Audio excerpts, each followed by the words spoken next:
When it comes to transcription, there are 3 stages you need to pay attention to: initiation, elongation, termination. How to start, how to keep it going, how to stop it.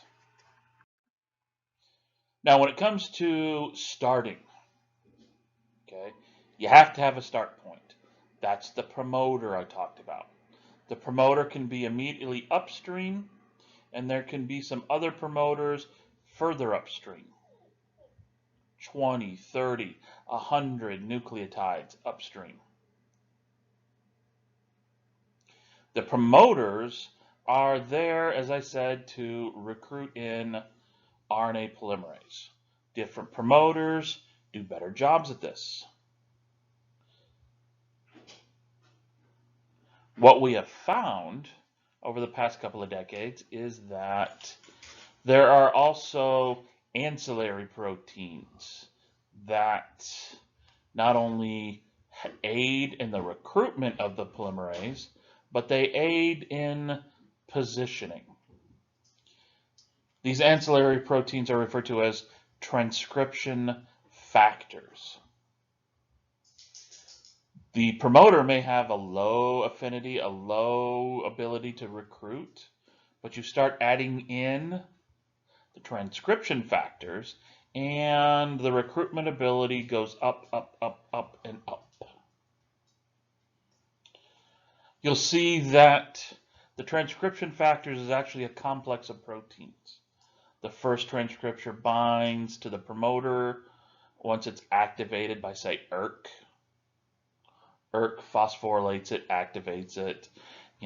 That transcription binds, and then the first one bound to DNA recruits in the second, which the first and the second then recruit the third, and then the fourth gets recruited by the other 3, and before you know it, you have a complex that will then bring in RNA polymerase and position it exactly where it needs to be. One of the more common promoters that we've studied in E. coli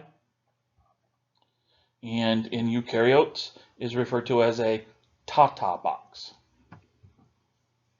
Tata, because it's a sequence, a region of DNA that's all T and A's. Remember, we talked about this before, how origins of replication are going to be AT rich, because the A's and the T's only have 2 hydrogen bonds compared to the G and the C that has 3. It's easier to pull apart A's and T's than it is to pull apart G's and C's. So the Tata box is going to be a site for binding by the transcription factors. The transcription factors that we've talked about in a previous chapter. These transcription factors are going to get activated by ERK or some other, signaling protein. They will then bind to a Tata box, and it'll be a series of recruitments. Like I said, first gets bound, recruits the second transcription factor. The first and the second recruit the fourth. First, second, third, fourth, recruit the fifth, and so on, until finally you bring in RNA polymerase.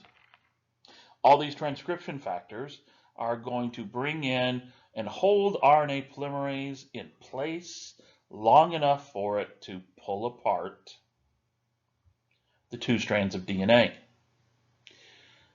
If one of the transcription factors is missing, all the following transcription factors will not be recruited.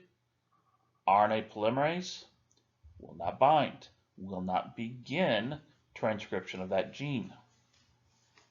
That's how you get things started. Initiation. Initiation requires a promoter being bound by a series of transcription factors.